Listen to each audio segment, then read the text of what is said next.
Well, this is a horrific story, just horrible, and I could barely stand to talk about it. But I think we need to talk about it.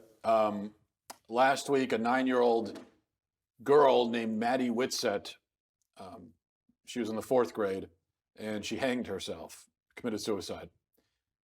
Now, her parents have said that their daughter came home from school that day. This was, I believe, last Monday. She came home from school, apparently in a fine mood. They were going to go to Chick-fil-A. She was excited about that, running around the house. You know, as you can imagine, if you have kids at home and you tell them you're going out to eat somewhere, they get really excited about that. So she was running around the house, excited. And then she went up to her room, and her mom went up a little bit later to get her and let her know it's time to go to lunch. And that's when she found her daughter hanging in the closet. Now, of course, you can't even begin to contemplate the horror of a scene like that. I mean, it's just unthinkable. It's the worst. It's the worst thing. It's the worst thing in the world. It's the worst thing that anyone could ever experience. And my heart aches for her parents. It's horrific. Well, when something like this happens, of course, the obvious question is, the crucial question is why and how, you know. And to that end, it turns out that Maddie was often bullied at school. She had been subjected, apparently, to an especially vicious round of bullying on that particular day, according to her friends. So we know that bullying played a role here. It was a factor. And there is no question that kids can be really vicious to each other. And sometimes it's hard for us as adults, sometimes, to remember what it was like to be a child and to be rejected by your peers. It's a very devastating thing for kids. It's hard for adults to deal with too, but especially for kids. Because it's the kind of thing that a child is just not equipped to deal with. I still remember the first time that my daughter, I remember the first time that my daughter was really kind of, I guess, bullied by someone, by a girl that she knows, thought was a friend, I guess. And I remember my daughter coming home that day, and she was really sad, and she was telling me about the way this girl had treated her. But what struck me is that she was not only sad, but she was confused. Like, she didn't understand why somebody would treat her that way. You know, she didn't understand cruelty. It just was a concept that was new to her. And so that's why kids oftentimes have so much trouble dealing with these things, because they're not cynical. They don't have the cynicism that you and I have, where when someone treats us, when someone's a jerk to us, we're just like, well, that's how people are. You know, we're not surprised by it because we've been jaded by the world, and we're such cynical people. Kids aren't like that. They like everyone, they love everyone, they expect everyone to treat them that way. And then when someone doesn't, they just can't, they don't know how to cope with it, really. So when a child is subjected to this kind of stuff incessantly over a long period of time, and then they take their own lives, obviously you can draw a very sad connection between those kinds of things. But her family suspects that something else might have also played a role: ADHD medication. Maddie's stepfather says that she had the girl had just recently begun taking a new drug for ADHD, and one of the side effects listed for the drug is suicidal thoughts. So we will never know for sure what was going on inside Maddie's mind that day. But her parents don't think it's a coincidence that she started taking a psychotropic medication that causes suicidal thoughts a few weeks before she committed suicide. And who can argue with them? And when you think about it intuitively, the suicide of a young child just seems already like something that had to have been caused by an outside force, by a foreign agent of some kind, because children that age shouldn't have the idea of suicide anywhere on their radar. They shouldn't even know what it is, right?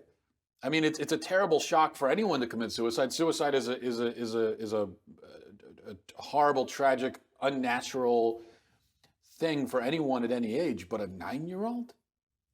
How is that even possible? How is it even possible for a 9-year-old to even think of that? And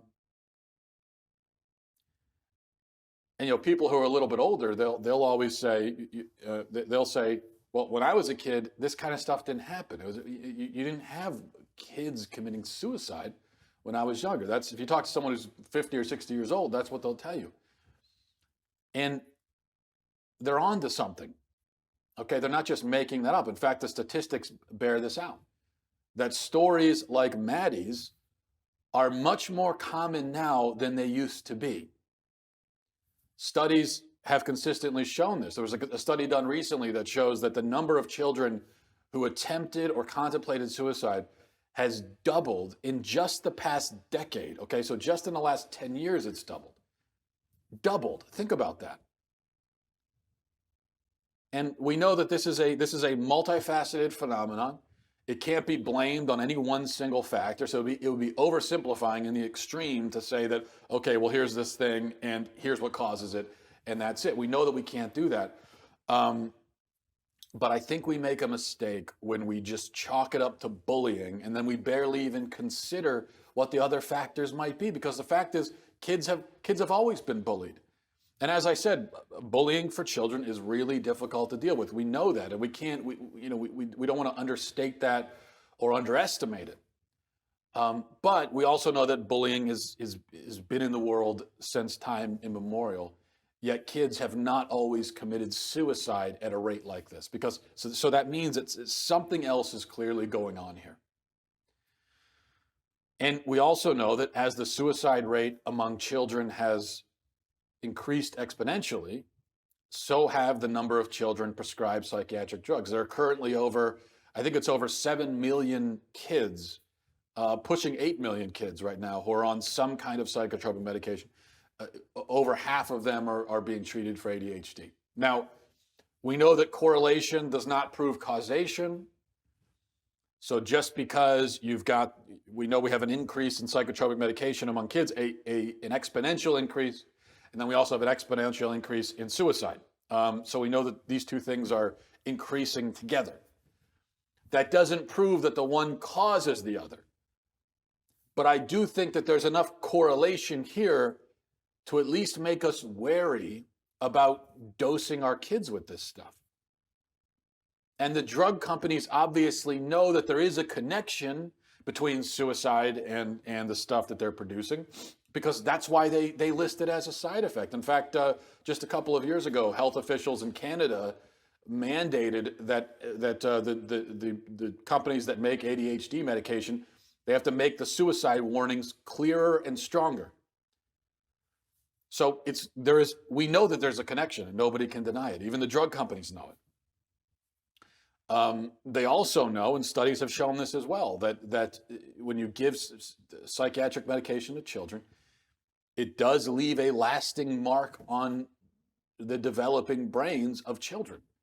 Now, they might not want to talk about this, they might not want to admit it, but we know that.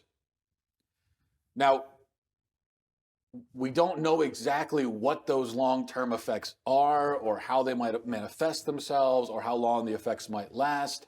There's a lot we don't know. And the people who want to defend these drugs, they're going to be quick to say this. They're going to say, well, you can't, it's not a one-to-one thing. There's not a straightforward connection that can be drawn between, suicide and these drugs, or violent behavior and the drugs. Well, that's true, but that's just because we don't have all the information. There's a pediatric psychologist named Ronald Brown, and here's how he put it. He said, there is more use of psychotropic medication with children than there is research data on it. Let me read that again. There is more use of psychotropic medication with children than there is research data on it.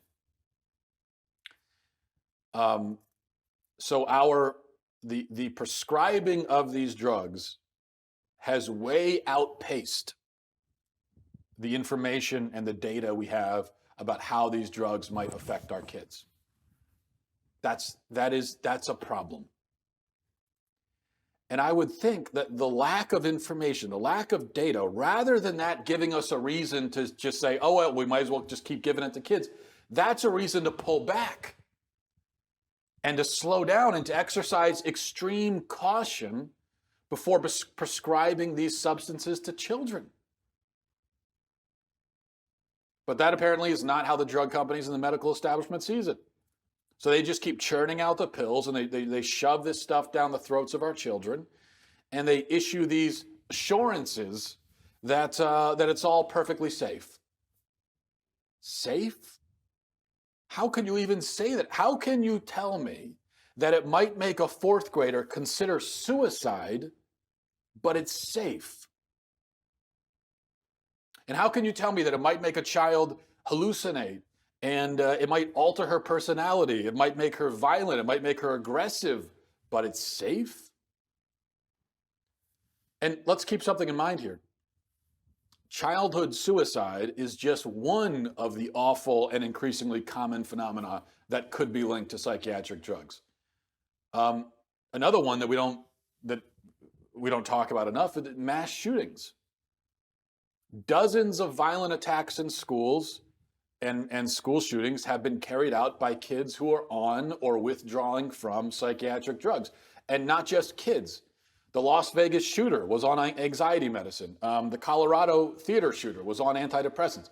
The Charleston shooter was on psychotropic drugs. The Virginia Tech shooter was on psychotropic drugs. At least one of the Columbine shooters was on psychotropic drugs. The list goes on and on. Now, can prescription medication be solely blamed for any of these attacks? No, of course not. Again, this is a multifaceted phenomena, and anytime you're dealing with something like this, when someone does something as extreme as carrying out a shooting or committing suicide, there are always going to be multiple factors that go into it. But I don't think it's incidental, okay? It is not incidental that so many mass shooters have been on psychotropic drugs. I think it's foolish. I think it's idiotic for us to say, well, yeah, that's just a coincidence. It's clearly not a coincidence. Just like it's clearly not a coincidence that Maddie Whitsett committed suicide while taking a drug that might cause a child to contemplate suicide. Now, I think what we have to realize here is that drug companies and doctors are playing on a field that they don't really understand. And they are making determinations that they really don't have the authority or the ability to make. So what I mean is, in the case of ADHD, okay, what they've said is that kids who behave a certain way and who think a certain way and who are a certain way must be disordered. Okay, so what they're saying, in other words, is that a child, they're looking at an ADHD child and they're saying, well, that child shouldn't be that way. That is not how a child should be, okay? But that's my problem. You see, that's my point. And that's been my point with ADHD for years now. I'm not saying that ADHD people don't exist. We clearly know they exist. So anytime we have this conversation and someone says, well, you haven't met my son. My son he's bouncing off the walls. He's running around. Are you saying that my son doesn't exist? No, I know that your son exists. Like, I'm not denying the existence of your son. Or my own son, by the way, who's exactly the same way. Just bursting with energy, running around, can't stop talking, can't stop moving. That's exactly how my son is. I have no doubt whatsoever in my mind that if I took my son to a doctor and said, Doc, does he have ADHD? They would say, yes, absolutely. But I'm not going to take my kid to a doctor and ask that question because, yes, I know that these kinds of behaviors exist. But the label, the decision to label it a disorder, okay, that is what is man-made. That's invented. That is subjective. Who decided? Okay, we know that there are energetic kids who can't focus, they talk, they run around. Fine, okay. Who decided that that's wrong? Why did we decide that kids aren't supposed to be that way? How did we decide that that's in a disorder, that is disordered behavior? That's what I'm saying is completely subjective. We made that up. We have just declared that these kinds of people are sick because they don't gel with the systems that we have in place. But that is not how a real medical diagnosis is supposed to work. Okay, the diagnosis of cancer is not subjective because it's not dependent on anything else. Okay, they don't diagnose cancer based on how much the cancer interferes with whatever else you've got going on in your life. They don't diagnose cancer by looking at the ways that it interferes with your schoolwork or your home life or whatever. Cancer is cancer. But with ADHD and with many other alleged mental disorders, we only consider it a disorder because of the situational problems that it causes. So ADHD is not a problem at recess. It's not a problem when a kid's on a playground. It's not a problem when a kid's playing kickball. It's also oddly not a problem when a kid is playing video games or sitting down to watch TV. I mean, all these parents who say that their kids can't sit still. I've yet to hear one parent tell me that a kid can't sit still to play a video game. Oddly enough, every kid can manage that. And I've never heard a parent say that a kid can't focus enough to play on the playground. No, it's with particular things that we want them to do. They struggle to do those things, and then we say, oh, well, they must be disordered if they can't manage to do this thing. Now, it's true that some human behaviors are pretty clearly disordered. Okay, so someone who hallucinates, someone who has delusions, someone who suffers extreme paranoia, obviously these are disordered behaviors. Obviously this is a sign that something isn't right inside the head. But wait, what makes ADHD so absurd is that what we're saying is, well, a child is supposed to be energetic, is supposed to be fidgety, is supposed to be talkative. Of course a child is going to have trouble focusing. Of course a child is going to get bored doing schoolwork. We know all that. But if he's too energetic and he's too fidgety and he's too talkative and he has too much trouble doing his schoolwork, then it's a disorder. So we've drawn this completely arbitrary line and said that normal childhood behavior exists on this on this side of the line, and abnormal disordered behavior is on this side. Well, who decided where the line is? We just made that up. Now, when it comes to delusional paranoia or hallucinations, okay, there is no amount of hallucinating that's normal. Any amount of hallucinate. If you have hallucinated even a little bit, that is abnormal, that is disordered, and clearly there's something wrong in your head if you experience any level of hallucinating whatsoever. But with ADHD, we are taking normal behavior, drawing an arbitrary line, and saying anything beyond that line is disordered. That, again, is a determination that drug companies and doctors are not equipped to make. This is like a philosophical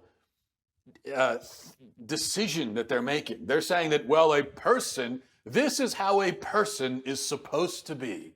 And this is the exact proportion of behaviors, and here's the level of each kind of personality that they're supposed to have.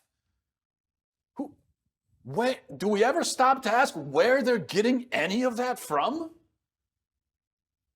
No, we don't. We just go along with it.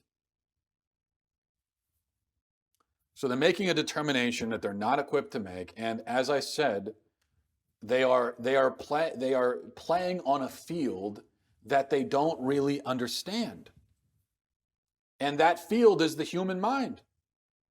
And I say the human mind and not the brain because we know we have brains. We have these physical things inside our heads, and we can look at those things and study them and everything else. But we know that the brain somehow generates consciousness, okay? And consciousness is what we call the mind. Now, here's the thing.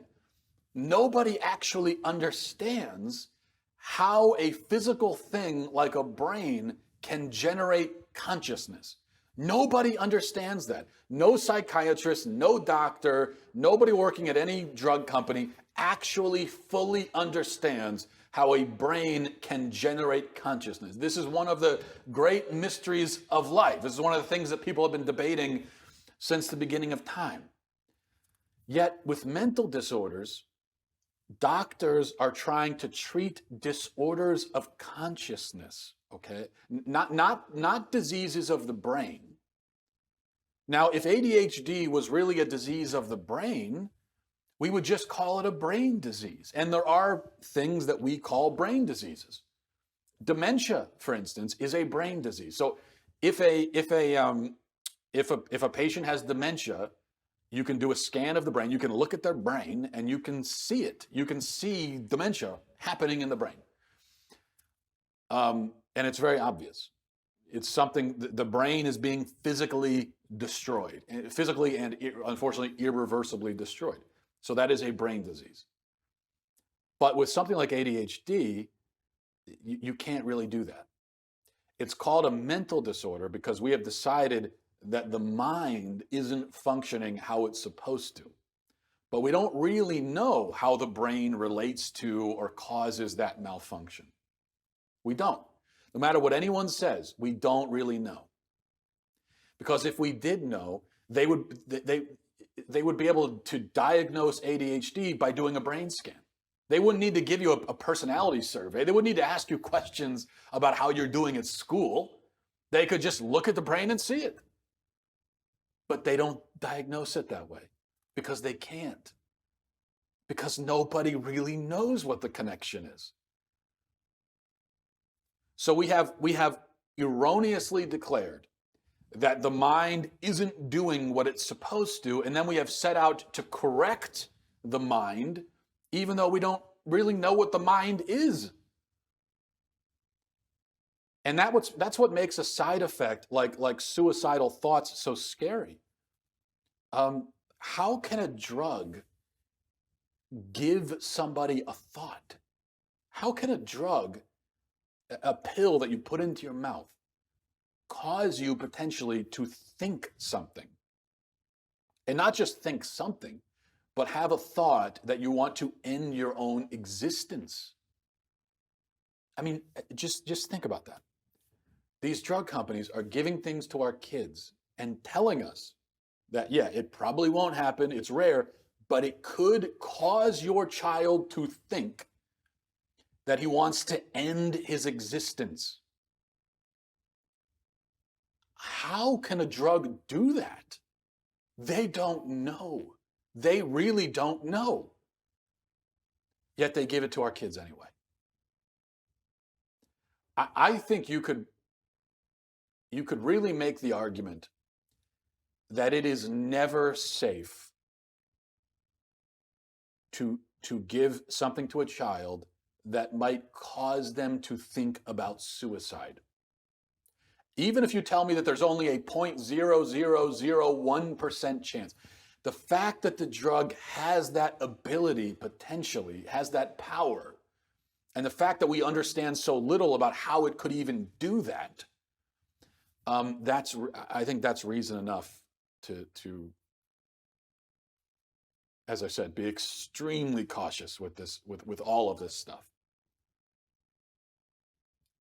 There might be, in extreme situations, if a child needs a drug like this, I mean, in a life-saving situation where there's something going so wrong with a child that they need the drug to save their life, well, then that's one thing. But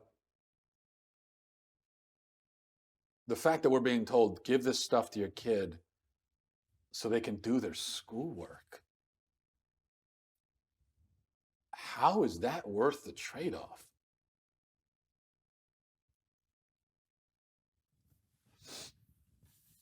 Um, and the thing is, even if the drugs don't cause suicidal thoughts, and of course, the really scary thing is it's also hard. You can't really quantify that. So doctors might say, yeah, it could cause suicide. It probably won't. It's very rare. Well, how could they really know how rare it is? How do they know exactly how many kids have had these thoughts after taking these drugs?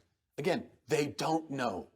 No matter what they say, they have no way of knowing. How are they supposed to know what thoughts are going on inside the head of a kid? Well, the only way they know is if the kid says it.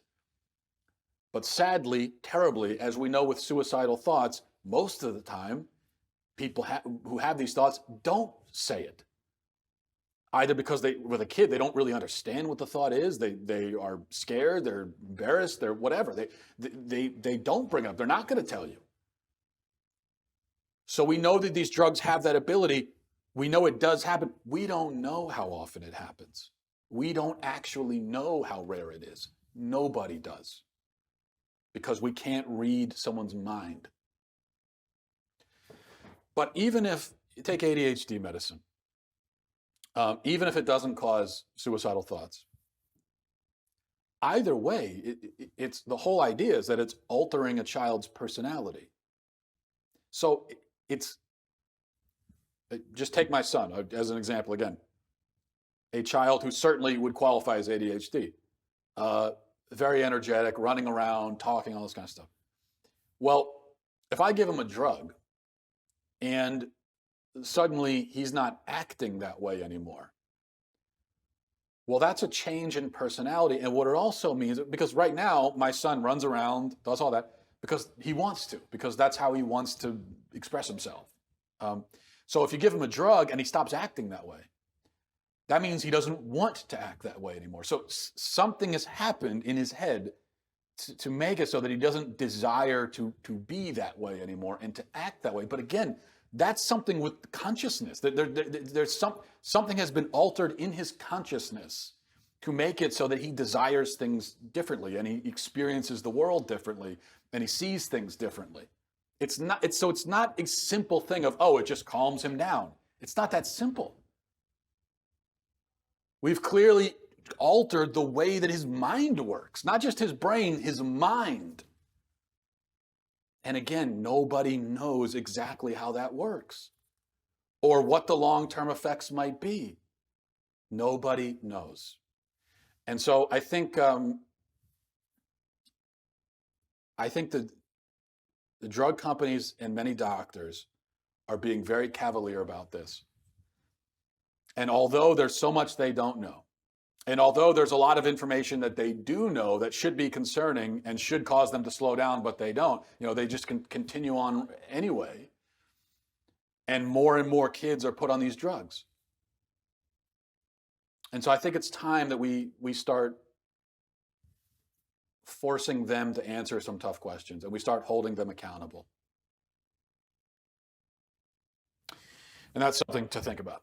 And I would also ask that everyone pray for the family of Maddie Whitsett, who are going through something that no family should ever have to go through. Thanks for watching, everybody. Thanks for listening. Godspeed.